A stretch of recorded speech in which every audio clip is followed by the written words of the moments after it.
Good morning. നമ്മൾ ഇന്ന് ഈ വീഡിയോയിൽ ഡിസ്കസ് ചെയ്യാൻ പോകുന്നത് CBSE ക്ലാസ് 10 കെമിസ്ട്രിയിൽ മൊത്തം 4 ചാപ്റ്റേഴ്സ് ആണ് വരുന്നതെന്ന് നമുക്കറിയാം അല്ലേ. അതിലെ ഫസ്റ്റ് ചാപ്റ്റർ ആയ കെമിക്കൽ റിയാക്ഷൻസ് ആൻഡ് ഇക്വേഷൻ, ആ ചാപ്റ്റർ ആയിരിക്കും നമ്മൾ ഇന്നിവിടെ ഡിസ്കസ് ചെയ്യാൻ പോകുന്നത് കേട്ടോ.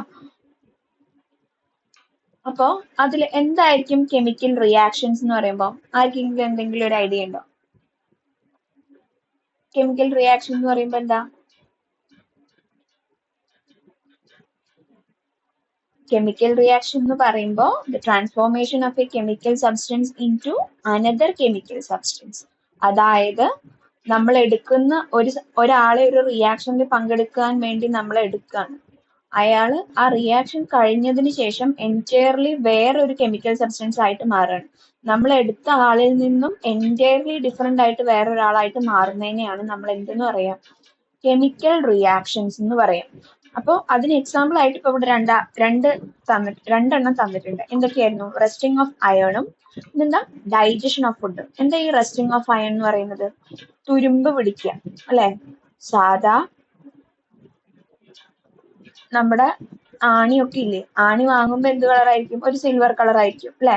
ആ സിൽവർ കളറുള്ള ആണി നമ്മൾ കുറച്ച് ദിവസം, ഒരു 2-3 ദിവസം നമ്മൾ പുറത്ത് വെയിലെന്നല്ല, നമ്മൾ പുറത്ത് വെക്കുകയാണ്, പുറത്ത് അറ്റ്മോസ്ഫിയറുമായിട്ട് കോണ്ടാക്ട് വരുന്ന പോലെ വെക്കുകയാണ്. അപ്പൊ എന്ത് സംഭവിക്കുക? അതിന് ആ സിൽവർ കളറുള്ള ആണിയുടെ കളർ മാറിയിട്ട് അത് എൻറ്റയർലി അതിനെന്തായിരിക്കും? അതിനൊരു കോട്ടിങ് പോലെ ഒരു ബ്രൗൺ സംഭവം വന്നിട്ടുണ്ടാവും. നിങ്ങൾ എല്ലാവരും അത് കണ്ടിട്ടുണ്ടാവും അല്ലെ.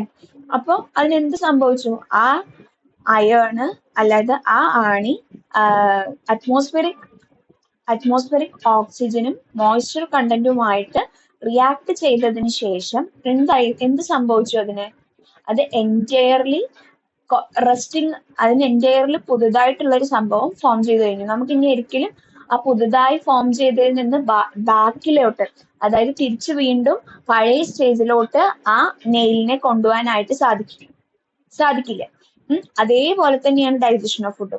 നമ്മൾ കഴിക്കുന്ന ഫുഡ് എങ്ങനെയായിരിക്കും? നമ്മളിപ്പോ കഴിക്കുന്നത് എന്തായിരിക്കും? റൈസോ ഫ്രൂട്ട്സോ എന്താണെങ്കിലും കഴിക്കുന്ന ഫോമിലായിരിക്കില്ല അത്.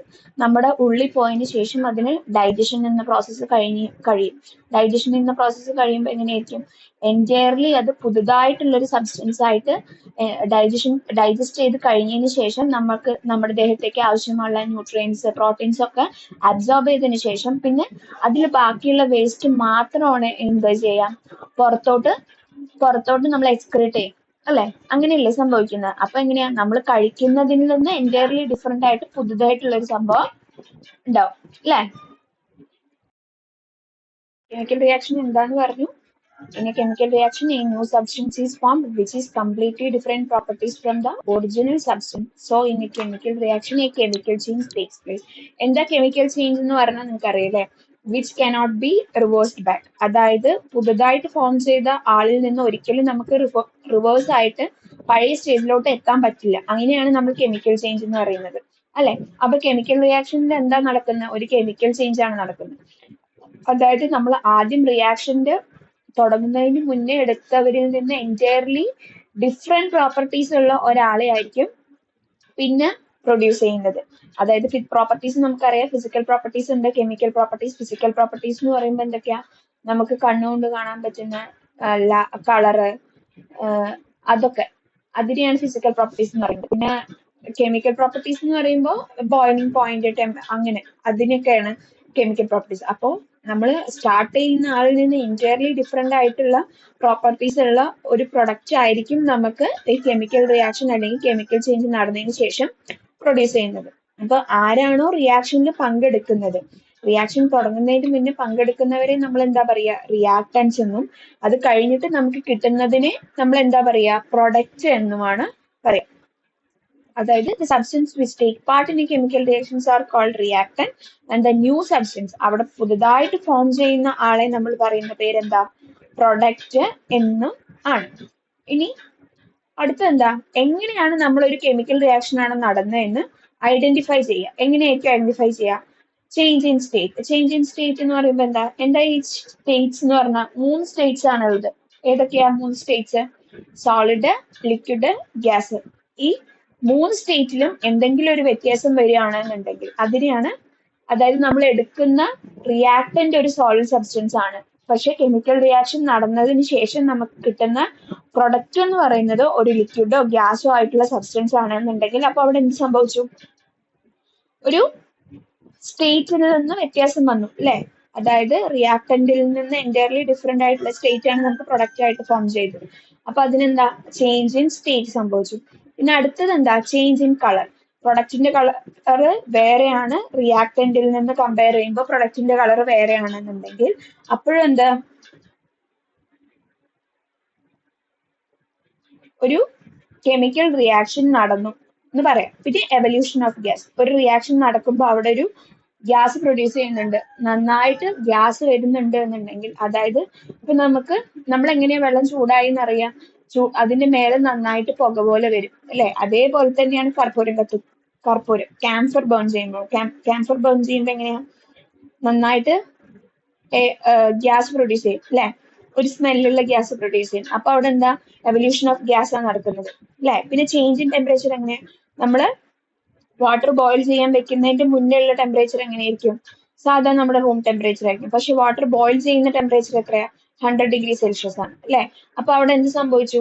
ഒരു ടെമ്പറേച്ചർ ചേഞ്ച് നടന്നിട്ടുണ്ട് അല്ലെ?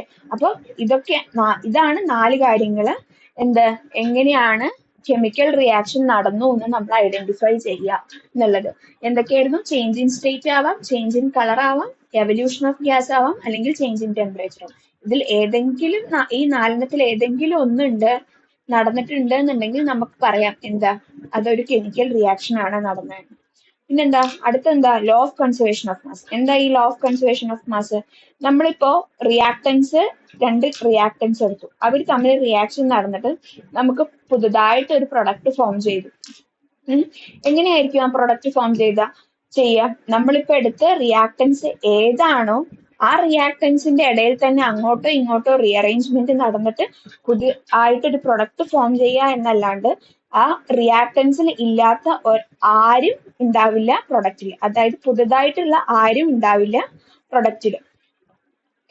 ആരൊക്കെയാണോ റിയാക്ടൻസിൽ ഉള്ളത് അവരുടെ ജസ്റ്റ് റീഅറേഞ്ച്മെന്റ് ചെയ്തിട്ട് ഒരു പ്രൊഡക്റ്റ് ഫോം ചെയ്യുക എന്നല്ലാണ്ട് പുതുതായിട്ടുള്ള ആരുടെയും ഇന്റർഫിയറൻസ് എവിടെ ഉണ്ടാവില്ല? പ്രൊഡക്റ്റിൽ ഉണ്ടാവില്ല. അതിനാണ് എന്ത് പറയുന്നത്? Law of conservation. അതായത് മാസ് കൺസർവേഷൻ ഓഫ് മാസിൽ എന്താ പറയുക? Matter can neither be created nor B destroyed. Already ഉള്ളവര് മാത്രം ഇങ്ങോട്ടും ഇങ്ങോട്ടും റീഅറേഞ്ച് ചെയ്യുക എന്നല്ലാണ്ട് പുതുതായിട്ടുള്ള ഒരാളുടെ ക്രിയേഷൻ അവിടെ നടക്കുന്നില്ല. അല്ലാണ്ട് ഉള്ള ആളെ ഡിസ്ട്രോയ് ചെയ്യുന്നില്ല. അതാണ് ലോ ഓഫ് കൺസർവേഷൻ ഓഫ് മാസിൽ പറയുന്നത്. ഇപ്പൊ നമ്മൾ പഠിച്ചത് എന്താ? കെമിക്കൽ റിയാക്ഷൻ എന്താണെന്നാണ്. നമ്മുടെ ചാപ്റ്ററിന്റെ പേര് എന്താ? കെമിക്കൽ റിയാക്ഷൻസ് ആൻഡ് ഇക്വേഷൻസ് എന്നാണ് അല്ലെ? അപ്പൊ ഇനി എന്താ അടുത്തത്? എന്താണ് കെമിക്കൽ ഇക്വേഷൻ? എന്തായിരിക്കും കെമിക്കൽ ഇക്വേഷൻ എന്ന് പറഞ്ഞാൽ? നമ്മളിപ്പോ ഒരു കെമിക്കൽ റിയാക്ഷൻ നടന്നു എന്ന് പറഞ്ഞു, ഒരു റിയാക്ടൻസുകൾ തമ്മിൽ റിയാക്ട് ചെയ്തിട്ട് ഒരു പ്രൊഡക്റ്റ് ഫോം ചെയ്ത് നമ്മൾ പറഞ്ഞു അതൊരു കെമിക്കൽ റിയാക്ഷൻ ആണെന്ന് നമ്മൾ പറഞ്ഞു അല്ലെ? ആ നടക്കുന്ന റിയാക്ഷനെ നമ്മള് എന്തായിട്ട് ഒരു ഇക്വേഷൻ ഫോർമാറ്റിൽ റെപ്രസെന്റ് ചെയ്യുകയാണെന്നുണ്ടെങ്കിൽ അതിനാണ് നമ്മൾ എന്താ പറയുക? അങ്ങനെ റെപ്രസെന്റ് ചെയ്യുന്നതിനെയാണ് നമ്മൾ കെമിക്കൽ ഇക്വേഷൻ എന്ന് പറയുന്നത്. Symbolic representation of a chemical reaction with the helps of symbols and formula. ഫോർമുലകളുടെയും സിംബൽസിന്റെ ഹെൽപ്പോട് കൂടി നമ്മൾ നടന്ന കെമിക്കൽ റിയാക്ഷനെ റെപ്രസെന്റ് ചെയ്യുകയാണെന്നുണ്ടെങ്കിൽ അതിനാണ് നമ്മൾ കെമിക്കൽ ഇക്വേഷൻ എന്ന് പറയുന്നത്. ഇപ്പൊ ഇവിടെ ഒരു എക്സാമ്പിൾ തന്നിട്ടുണ്ട്. എന്താ? CH4+2O2. എന്താ? മീത്തൈൻ ഓക്സിജനുമായിട്ട് റിയാക്ട് ചെയ്തിട്ട് കാർബൺ ഡൈ ഓക്സൈഡും H2Oയും ഫോം ചെയ്തു. ഇപ്പൊ ഇവിടെ എന്താ? CH4 ആരൊക്കെയുള്ളത്? കാർബണും ഹൈഡ്രജനും. ഓക്സിജനിൽ O2 അല്ലെ? ഇവരിലിപ്പോ കാർബൺ ഹൈഡ്രജൻ ഓക്സിജൻ അല്ലാണ്ട് വേറെ ആരെങ്കിലും ഇപ്പൊ ഇവിടെ പ്രൊഡക്റ്റ് ഫോം ചെയ്തിട്ടുണ്ടോ? കാർബണും ഓക്സിജനും ഉണ്ട്, ഹൈഡ്രജനും ഓക്സിജനും ഉണ്ട്, അത്രയല്ലേ ഉള്ളൂ. അല്ലാണ്ട് പുതുതായിട്ടുള്ള ആരും വന്നിട്ടില്ലല്ലോ. അതാണ് നമ്മൾ ലോ ഓഫ് കൺസർവേഷൻ ഓഫ് മാസിൽ പറഞ്ഞത്. ആരൊക്കെയാണോ റിയാക്ഷനിൽ പങ്കെടുക്കുന്നത് അവരുടെ ജസ്റ്റ് റീഅറേഞ്ച്മെന്റ് ചെയ്തിട്ട് പ്രൊഡക്റ്റ് ഫോം ചെയ്യുക എന്നല്ലാണ്ട് പുതുതായിട്ടുള്ള ഒരാളും ഫോം ഉണ്ടാവുന്നില്ല ഒരു കെമിക്കൽ റിയാക്ഷൻ നടന്നതിന് ശേഷം. അപ്പൊ ഇതിലിപ്പോ ആരൊക്കെ റിയാക്ടന്റ് എന്ന് വെച്ചാൽ നമ്മൾ ആരൊക്കെ പറയാ? CH4ഉം 2O2. ലെഫ്റ്റ് ഹാൻഡ് സൈഡിൽ എഴുതിയവരാണ് ഇവിടുത്തെ റിയാക്ടൻസും. CO2 and 2H2O right hand സൈഡിൽ എഴുതിയവരാണ് പ്രൊഡക്റ്റും. Okay, CH4 and 2O2 plus CO2 plus 2H2O reactants ഏതാ പ്രൊഡക്റ്റ് ഏതാന്ന് ചോദിച്ചാൽ നമ്മൾ എങ്ങനെ പറയാ? CH4 plus 2O2 ആണ് റിയാക്ടൻസ്, CO2 plus 2H2O ആണ് ഇവിടുത്തെ പ്രൊഡക്റ്റ്. ഇനി അടുത്ത എന്താ? Balanced equation. The chemical equation needs to be balanced so that it follows the law of conservation of mass. എന്താ law of conservation of mass നമ്മൾ already പറഞ്ഞു. law of conservation of mass എന്ന് പറഞ്ഞാൽ എന്തായിരിക്കണം? Reactant സൈഡിലും product സൈഡിലും ഉള്ള ആരൊക്കെയാണോ റിയാക്ഷനിൽ പങ്കെടുക്കുന്നത് അവരുടെ എണ്ണം റിയാക്ടന്റ് സൈഡിലും പ്രൊഡക്റ്റ് സൈഡിലും എപ്പോഴും ഈക്വൽ ആയിരിക്കണം. ഇപ്പോ ഒരാളെ കാർബൺ റിയാക്ടന്റ് സൈഡിൽ ഉള്ളൂ വെച്ചാൽ ഒരു കാർബൺ തന്നെ ഉണ്ടാവാൻ പാടുള്ളൂ എവിടെ? പ്രൊഡക്റ്റ് സൈഡിലും. അങ്ങനെ നമ്മൾ ബാലൻസ് ചെയ്തിട്ട് നമ്പേഴ്സിനെ ബാലൻസ് ചെയ്തിട്ട് റിയാക്ടന്റ് സൈഡിലും പ്രൊഡക്റ്റ് സൈഡിലും നമ്പേഴ്സിനെ ബാലൻസ് ചെയ്ത് എഴുതുന്ന ഇക്വേഷൻസിനെ പറയുന്ന പേരാണ് എന്ത്?